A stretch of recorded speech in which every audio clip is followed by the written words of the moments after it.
Qui sont les mal logés en France ? Merci d'avoir posé la question. C'est de pire en pire. La Fondation Abbé Pierre a dévoilé le 31 janvier 2023 le rapport du mal logement en France. Aujourd'hui, c'est 12 millions de personnes concernées. Et parmi elles, 330 000 personnes vivent dans la rue, en abri de fortune, à l'hôtel ou en centre d'hébergement. Le nombre de personnes sans domicile fixe a doublé en 10 ans, selon la Fondation. Combien de personnes sont mal logées en France ? Selon les chiffres fournis par la Fondation Abbé Pierre, il y aurait 4 150 000 personnes mal logées sur le territoire français. L'Observatoire des inégalités distingue 3 catégories différentes de mal logement permettant de mieux cerner ce concept. D'abord, c'est l'habitat dégradé, c'est-à-dire les habitations de fortune, les aires non aménagées ou les logements considérés comme inconfortables. 2 millions de personnes sont concernées. Ensuite, un peu moins d'1 million de personnes sont dans une situation dite de surpeuplement. On appelle un surpeuplement d'habitation lorsqu'il manque 2 pièces ou plus par rapport au nombre d'habitants. Enfin, la troisième forme de mal logement est le fait de ne pas disposer de résidence à soi. Cela concerne environ 1 million de personnes entre sans-abri et logement chez un tiers.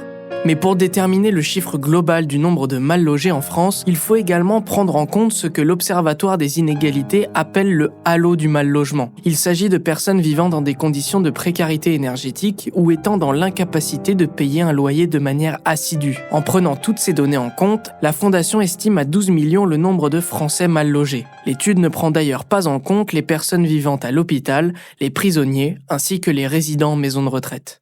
Et y a-t-il un profil de mal logé ? Si l'on considère que 12 millions de personnes sont mal logées en France, il est difficile de dégager un profil type. Cependant, la Fondation Abbé Pierre met en lumière les inégalités qui frappent le mal logement.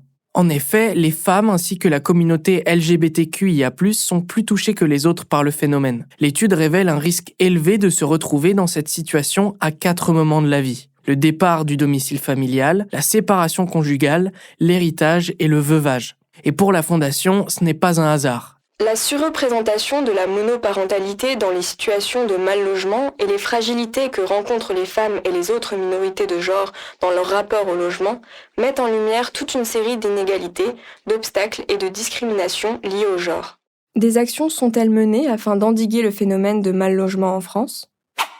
Il existe des aides pour se sortir de cette situation, comme le Fonds de solidarité logement par exemple. Mais les conditions pour y avoir droit sont très restrictives et elles s'obtiennent le plus souvent sous la forme de prêts. Il existe aussi des aides au loyer, des allocations au logement ou encore des garanties anti-surendettement. Mais selon la Fondation Abbé Pierre, les aides aux personnes et à la production, qui regroupent les aides au logement, représentent 1,5% du PIB français.